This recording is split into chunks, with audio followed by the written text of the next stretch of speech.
ஐந்து கரத்தோனை போற்றி, ஆணை முகத்தானை போற்றி, மூஷிக வாகனனை போற்றி, மூலப்பரம்பொருளை போற்றி, சித்தி புத்தி விநாயக பெருமானை போற்றி. குருவே சரணம்.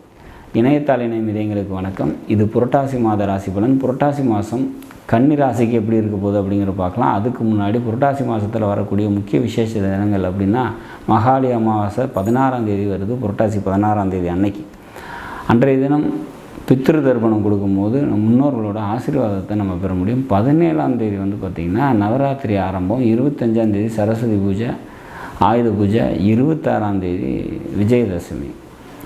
சரி, இனி எப்படி இருக்க போகுது கன்னிராசியை பொறுத்த வரைக்கும்? இந்த புரட்டாசி மாதம் ராசிநாதன் பரிவர்த்தனை யோகத்துக்கு வர்றாரு. இது சிறப்பான ஒரு அமைப்பு. சில பேருக்கு வெளியூர் போகிறதுக்கான வாய்ப்புகள் உண்டு, இடமாற்றம் அமைகிறதுக்கான வாய்ப்பு உண்டு. அதெல்லாம் நல்ல விஷயத்துக்காக இருக்கும், நன்மை தரக்கூடிய விதத்தில் அமையும் அப்படிங்கிற மாதிரியான ஒரு அமைப்பு.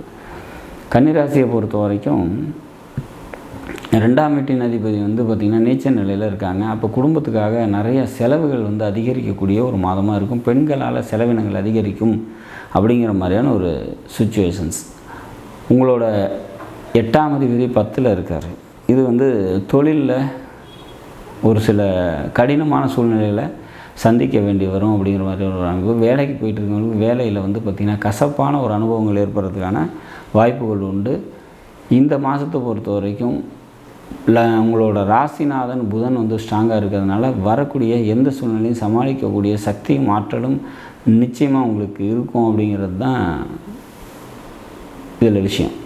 இந்த புரட்டாசி மாதத்தை பொறுத்த வரைக்கும் பெருமாள் வழிபாடு உங்களுக்கு கூடுதல் நன்மையும் சிறப்பையும் நிச்சயமாக தரும் அப்படிங்கிற மாதிரியான ஒரு அமைப்பு. கன்னிராசியை பொறுத்த வரைக்கும் செப்டம்பர் மாதம் 20, 21 இந்த 2 நாட்கள் சந்திராஷ்டம தினமாக வரதுனால அன்றைய தினம் முக்கிய முடிவுகள் எடுக்காதீங்க. வெளியூர் பயணங்களை தவிர்த்துருங்க. நாடும் நாட்டு மக்களும் நலமுடன் வாழ நவகிரகங்களை வேண்டி அமைகிறேன். நன்றி, வணக்கம்.